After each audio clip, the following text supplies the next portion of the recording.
Salvador Jesus Cristo, por tudo que Ele tem feito, por tudo que Ele ainda há de fazer. Amém? Mais uma vez, pastor Carlos Salles, com a programação agora da Escola Dominical. Nós estamos aí na lição 6 do dia 11 de agosto de 2024, livro de Esther. O texto áureo vai dizer assim: porque se de todo te calares neste tempo, socorro e livramento de outra parte virá para os judeus, mas tu e a tua casa, aleluia, a casa de teu pai, perecereis. E quem sabe, para tal tempo como este, chegaste a este reino. Esther, capítulo 4, versículo 14. Verdade prática: a perfeita vontade de Deus é nos guiar pelo caminho que levem ao cumprimento de seus eternos propósitos. Amém? Quero ler a palavra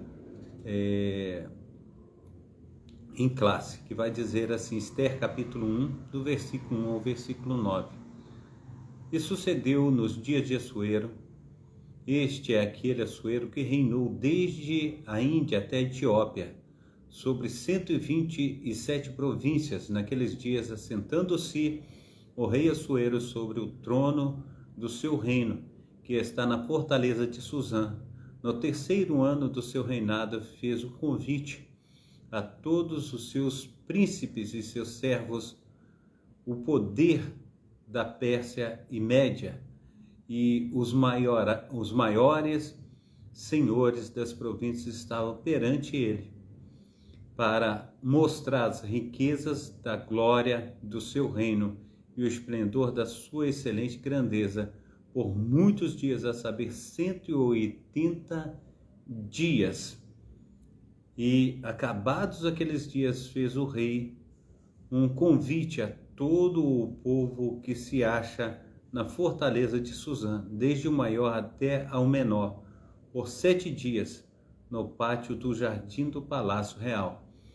As tapeçarias eram de pano branco, verde, azul celeste, pendentes de cordões de linho fino e púrpura e argolas de prata e colunas de mármore. Os leitos eram de ouro e de prata, sobre um pavimento de pórfiro e de mármore e de alabastro e de pedras preciosas. E dava-se de beber em vasos de ouro, e os vasos eram diferentes uns dos outros, e havia muito vinho real, segundo o estado real. E o beber era, por lei, feito sem que ninguém forçasse o outro, porque assim tinha ordenado o rei expressamente a todos os grandes da sua casa, que fizesse conforme a vontade de cada um. Também a rainha Vasti fez um banquete para as mulheres da casa real do rei Assuero. Amém? Pai Santo, Pai querido, Pai amado, muito obrigado a Deus pela Tua palavra, muito obrigado a Deus por tudo que o Senhor tem nos instruído. Nós queremos aprender, queremos ser instrumento nas Tuas mãos. Nós queremos, ó Pai, também, Senhor Deus, nos colocar como, Senhor Deus, povo santo, Senhor Deus, povo adquirido do Senhor, assim que Teu sangue esteja sobre nós, ó Pai, fazendo, Senhor Deus, valorosos, ó Pai, os Teus servos e servas, curando, lavando, remindo e transformando, para a honra e glória do Teu poderoso nome. Amém. Amém? Glórias a Deus. A paz do Senhor Jesus, aos meus amados irmãos, a ler, Deus esteja te abençoando aí, os demais irmãos já estão conosco aí, obreiro José também, Deus esteja te abençoando, Deus esteja aí lavando, remindo e transformando, no nome santo do nosso Senhor e Salvador Jesus Cristo. Quero trazer a introdução.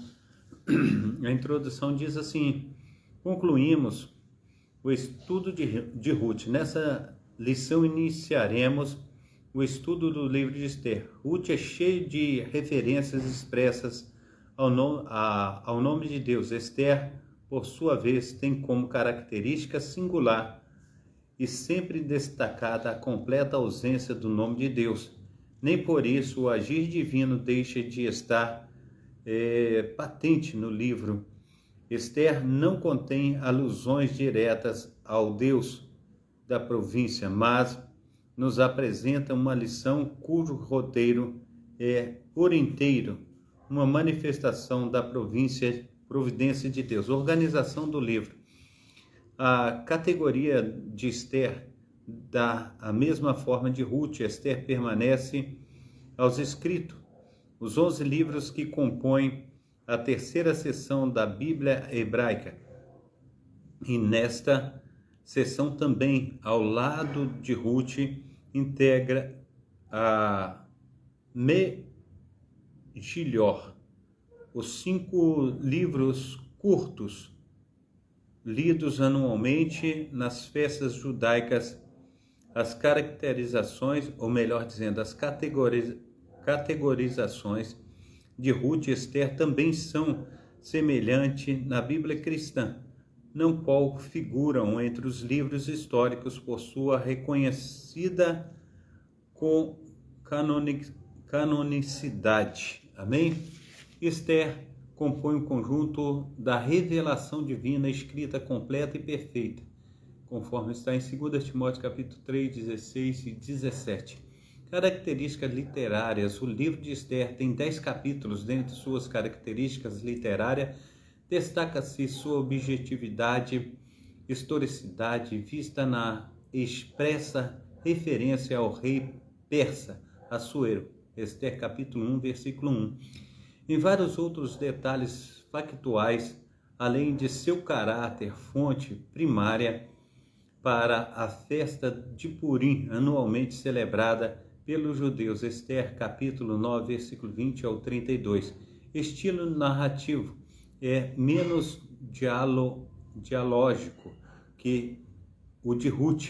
O texto é mais do narrador que dos personagens. A autoria data. O autor de Esther é desconhecido. Muitos estudiosos consideram que o livro foi escrito por um judeu que viveu na Pérsia, pelo fato de que o autor demonstra amplo conhecimento da cidade de Suzã e de sua estrutura e de importantes documentos do Império Persa. Considerando essa possível autoria e algumas evidências internas, acredita-se que o livro seja datado ainda do século V a.C., por volta de 460 a.C., logo após a morte de Assuero, ocorrida em 465 a.C.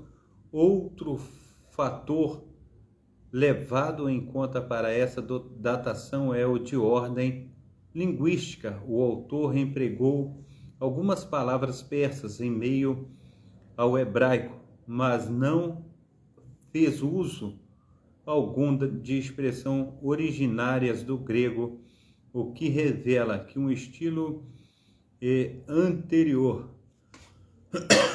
à ascensão da Grécia sobre a Pérsia, que se deu com Alexandre o Grande em 330, aleluia, antes de Cristo. Sinopse 1. O livro de Esther tem 10 capítulos, está classificado na categoria dos livros históricos da Bíblia cristã. Auxílio bibliológico. Nome: panorama geral. O livro de Esther leva o nome de sua personagem principal, uma judia chamada Hadassah Murta, mas que foi renomeada Esther, uma estrela, um nome provavelmente escolhido como um relacionamento de sua beleza após tornar-se rainha. A história pertence cronologicamente ao período entre o retorno de Zorobabel e Esdras, ou seja, entre o 6º e o 7º capítulo de Esdras. Os estudiosos chegaram à conclusão de que o rei Assuero a que se refere é identificado como Xerxes. Assuero é Aquias Verosh, equivale no hebraico ao persa Kis-ai-Rash e denominado Xerxes em grego. O escritor foi meticuloso ao datar seus acontecimentos. O banquete do casamento em que Ester tomou posse como rainha ocorreu no 7º ano do reinado do Assuero, 479 a.C., 4 anos depois da celebração que resultou no divórcio de Vasti. Acredita-se que entre estes acontecimentos, Assuero, Xerxes, tenha feito sua mal-sucedida expedição à Grécia. Assim ele retornou de sua derrota vergonhosa em Salamina, 480 a.C., e encontrou consolo nos braços de Ester. O acontecimento indicados no livro variam do 3º ao 12º ano do reinado de Xerxes, ou de 483 a 474 a.C., comentário bíblico, Beacon, volume 2, Rio de Janeiro, CPAD 2005, página 543. O contexto histórico, o povo hebreu no exílio. Para uma melhor compreensão do contexto histórico do livro de Ester, é importante, aleluia, glórias a Deus. Noemi, seja bem-vinda. Mencionar o final do período da monarquia do povo hebreu em 722 a.C. Houve a queda do reino do norte sobre os assírios, 2 Reis, capítulo 17, versículo 6. Pouco mais de 100 anos depois, Judá, o reino do sul, foi levado para o cativeiro babilônico. Em 3 levas, 605, 597 e 586 a.C., conforme Jeremias havia profetizado, o exílio na Babilônia duraria 70 anos. Jeremias capítulo 25, versículo 11, versículo 29, 10 ao 14. Foi um período em que Deus tratou com Judá, principalmente para extirpar a idolatria que havia contaminado a nação. Ezequiel capítulo 36, versículo 16 ao 25. Deus abomina todo o pensamento, sentimento e comportamento idolátricos. Romanos capítulo 1, 18, 25. Por isso, nada em nossa vida pode ocupar o lugar que pertence a Deus. 1 João capítulo 2, versículo 15 ao 17. O fim do exílio, ao mesmo tempo em que julgava Judá por sua idolatria, o Deus eterno, juiz de toda a terra, exercia seu justo juízo sobre a Babilônia por sua iniquidade. Antes já havia julgado a Síria, como profetizado por Naum. Deus não tem o culpado por inocente. Naum capítulo 1, 2 e 3. Em 539 a.C., Ciro venceu os babilônicos e anexou seu território ao Império Persa.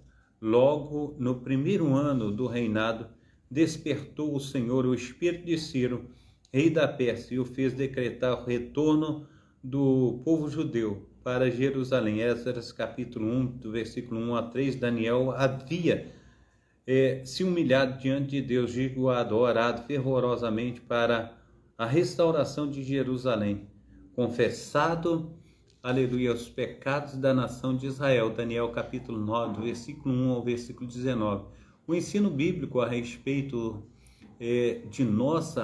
do nosso relacionamento com as estruturas de poder terreno é sempre confiar na soberania divina, buscando como humildade a intervenção de Deus a nosso favor. 2 Crônicas capítulo 7, 14. Agindo assim, poderemos ter uma vida quieta e sossegada em toda a piedade e honestidade e contribuir para com o cumprimento do maior propósito de Deus, que é a salvação de todos os homens, inclusive dos que não governam segundo os valores divinos. 1 Timóteo capítulo 2, versículo de 1 a 4. O pós-exílio, Esther registra fatos ocorridos na capital do Império Persa, Suzã, entre o primeiro e o segundo retorno dos judeus para Jerusalém. Estima-se que mais de 1 milhão de judeus viviam na região da Babilônia, mesmo com o decreto de Ciro, que permitia a volta para Jerusalém. A maioria absoluta dos judeus decidiu, pelo que parecia mais cômodo, permanecer nas cidades que ocupavam na Babilônia. Somente cerca de 50 mil voltaram para Jerusalém. No primeiro grupo, liderado por Zorobabel, Esdras, capítulo 1, versículo 5, também 2, versículos 64 e 65, no segundo ano do reinado de Ciro, 538 a.C. Esse período da história é narrado do capítulo 1 ao capítulo 6 do livro de Esdras, entre o capítulo 6 e o capítulo 7, há um intervalo de aproximadamente 60 anos, e na segunda metade desse período que se passam os fatos do livro de Esther, capítulo 883 a 473 a.C., sinopse 2. Os fatos registrados no livro de Esther passa na capital do Império Persa, Suzã, entre o primeiro e o segundo retorno dos judeus para a Jerusalém. Propósito e mensagem: a providência divina.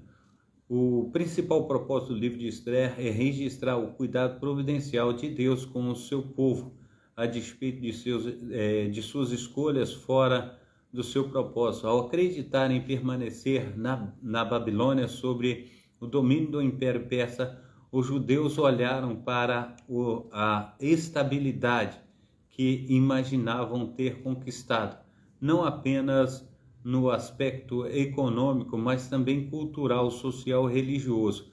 Os persas tinham fama de benevolência com os povos que dominava, principalmente quando a liberdade religiosa. O retorno a Jerusalém exigia renúncia e disposição para uma viagem penosa e para a dura reconstrução de uma cidade totalmente destruída. Para muitos pareceu melhor ficar na Babilônia. Há caminho que ao homem parece direito, mas o fim deles são os caminhos de morte. Provérbios capítulo 14, versículo 12. Amém? Glórias ao nome santo do Senhor Jesus. Uma falsa estabilidade. Esther nos transmite como mensagem o perigo de confiar nas falsas estabilidades que as estruturas do mundo nos oferecem e costumavam parecer mais vantajosas. Estava tudo indo muito bem em Suzã, até seguir a ordem de extermínio total dos judeus. Esdras capítulo 3, versículo 7 ao 13. A falsa segurança foi embora. O povo de Judá dependia novamente da intervenção divina para a sua sobrevivência. Esther nos mostra Deus agindo mais uma vez, movendo as suas estruturas humanas agora no grande e poderoso Império Persa. Seja qual for as circunstâncias, é melhor confiar no Senhor do que no homem. Salmo capítulo 118, versículo 8 e 9. A festa do Purim. O livro de Esther tem como propósito também registrar a instituição da festa do Purim, ordenada por Mardoqueu depois do grande livramento que os judeus receberam. Esther capítulo 9, versículo 20 e 21, 8. Purim é o plural da palavra pur, lançar sorte, conforme Esther capítulo 3, versículo 7. Amã lançou sorte para fixar o dia, aleluia, da morte dos judeus. A festa comemora a frustração desse nefasto plano diante da providência, ação divina para a libertação do povo. A sabedoria de Deus não encontra limites. Ele age em qualquer época ou lugar para cumprir todos os seus propósitos. Sinopse, capítulo 3. O propósito do livro de Esther é registrar a providência de Deus com o seu povo. A sua mensagem é a respeito do perigo de confiar na falsa estabilidade. Amém? Glória ao nome santo do nosso Senhor e Salvador Jesus Cristo. Auxílio bibliológico, a instituição da festa do Purim, um dia de banquetes e alegria, inaugurou na celebração do Purim, 9, 17, 26, dia de banquetes, de alegria e uma indiades, uma figura de linguagem que expressa uma ideia por meio de duas palavras independentes, cada uma delas amplificando a outra, de acordo com que no final das ideias é maior que as duras palavras isoladas, em vez de uma palavra como um modificador. Capítulo 9, versículo 17, 19, 24 e 28. O livro tem muitos aspectos poéticos, incluindo a literação, paralelismo, hipérbole, ironia e também construções quiasmáticas, o qual dá a festa do Purim, ou festa das sortes, uma das duas festas não estabelecidas no Pentateuco. Amém? Capítulo de Êxodo 34, versículo 14 ao 27, Levítico também 23, do 1 ao 44, 25, do 1 ao 17, mas considerada pelos judeus como, aleluia, obrigatórias, quando a celebração salienta a importância, amém? Glórias no nome santo do nosso Senhor e Salvador Jesus Cristo. A importância de lançar sortes como um indício do cuidado providencial do povo de Deus e do controle dos seus inimigos. Foram designados 2 dias de celebrações aos judeus em Suzã, e tiveram 2 dias para matar seus inimigos. Descansaram no dia 15 de Adar, final de fevereiro ou do início de março, e por conseguinte a celebração deles foi designada para esse dia. Os judeus nas províncias remotas tiveram apenas o dia 13 de Adar para responder aos seus inimigos, e eles celebraram no dia 14 de Adar, do versículo 9 ao 19 de Esther. No dia 13 de Adar também foi celebrado por alguns judeus como a festa de Esther, por causa da menção de comemoração. Amém?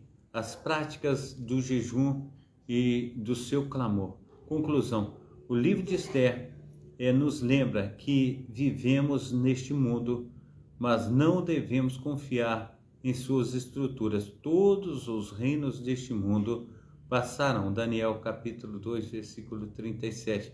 Por isso, a palavra de Deus diz: a nossa cidade está nos céus, donde também esperamos a salvação do Senhor Jesus Cristo. Amém? Glórias a Deus. Elizabeth, seja bem-vinda. Deus te abençoe. Glórias a Deus. Pai Santo, Pai querido, Pai amado, esteja tomando os meus amados irmãos e irmãs, ó Pai, que uma hora dessa, Senhor, está com o pastor Carlos aqui nessa noite. Eu te peço, Senhor, a tua bênção sobre eles, ó Pai. Faça resplandecer da tua glória, Pai, que o teu milagre esteja sobre a vida de cada um. Em nome do Pai, do Filho e do Espírito Santo. Amém. Receba a bênção apostólica, que o grande amor de Deus, o Pai, que as ricas consolações do Espírito Santo e que a graça de nosso Senhor e Salvador Jesus Cristo esteja sobre todos vós que esperam ansiosamente a vinda do Messias e todos digam amém e amém. Deus abençoe a todos e até amanhã, se Deus quiser. Amém? Glórias a Deus. O Senhor é bom em todo o tempo. Nosso Deus tem sido maravilhosíssimo. Amém? Deus te abençoe, Deus te guarde, Deus te protege e seja um tempo de bênção na tua vida, na vida de todos os seus, em nome de Jesus. Amém?